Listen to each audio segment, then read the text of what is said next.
Tallinn, Estonia, a small Baltic capital of 400,000 people. On a quiet street stands a modest bank branch. A few floors, a few hundred employees, the smallest, most forgettable outpost of a respectable Danish bank. Between 2007 and 2015, roughly 200 billion euros flowed through this one building. That is more than 6 times the entire economy of Estonia, moving through a single branch, year after year. Most of it came from Russia and the former Soviet Union, and a very large part of it was dirty. This is the story of the biggest money laundering scandal in European history, and of the one man who tried to stop it. It started with a shopping trip. In 2007, Danske Bank, Denmark's largest bank, 150 years old, boringly respectable, bought a Finnish bank called Sampo. Buried inside the deal was a small Estonian branch, and inside that branch was something unusual: the non-resident portfolio. Thousands of clients who didn't live in Estonia, companies registered in the United Kingdom, in Cyprus, in the British Virgin Islands, with owners hidden behind layers of shell structures and money arriving from Moscow, Baku, and beyond. For the bank, this portfolio was a miracle. A few thousand clients generating a huge share of the branch's profits. While ordinary banking earned modest returns, the Estonian branch posted numbers the rest of the group could only dream of. Nobody in Copenhagen looked too closely at why. Here's why they should have. The branch ran on its own IT system in Estonian and Russian. Systems headquarters couldn't even read. Compliance checks were done locally by the same team profiting from the clients. The branch wasn't just far from Denmark, it was invisible to it, the perfect blind spot. And through it, money moved on an industrial scale. Companies with no real activity, wiring hundreds of millions in single days for goods that never existed, between firms that existed only on paper.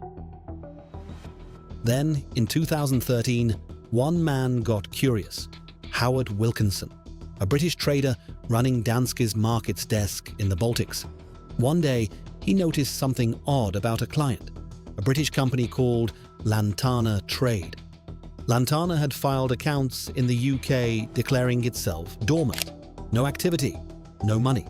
Wilkinson could see its Danske account. It was moving tens of millions of dollars every week. He pulled the thread. Behind the company, he found names connected to the Russian state. He wrote it all up and sent it to senior management with a title impossible to misunderstand. The bank, he wrote, was knowingly dealing with criminals. That was the first report. He sent 4. What happened next is the part that turns a crime story into a system story. Almost nothing. An internal review quietly closed. Findings that never traveled up. The clients kept their accounts. The money kept flowing. In 2014, Wilkinson resigned and walked away. The portfolio he warned about ran for another year. But outside the bank, the walls were closing in. In 2013, JP Morgan, the American bank that helped move the branch's dollars around the world, looked at the Estonian flows and quietly cut ties. When a bank refuses to touch your money, that is not a subtle signal.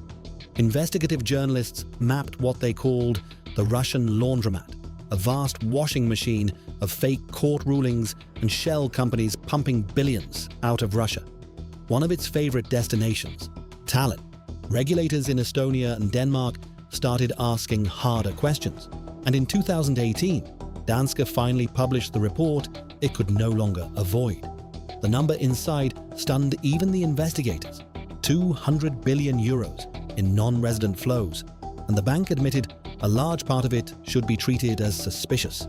The fallout was brutal. The chief executive resigned. The chairman was pushed out. Estonia ordered the branch shut down completely. The former head of the Estonian operation was later found dead. Estonian police concluded he had taken his own life. No foul play. Just a man at the center of a storm that had grown far beyond him. And in 2022 came the final bill. Danske Bank pleaded guilty to bank fraud in the United States and paid over $2 billion to American and Danish authorities. one of the largest penalties ever imposed on a European bank.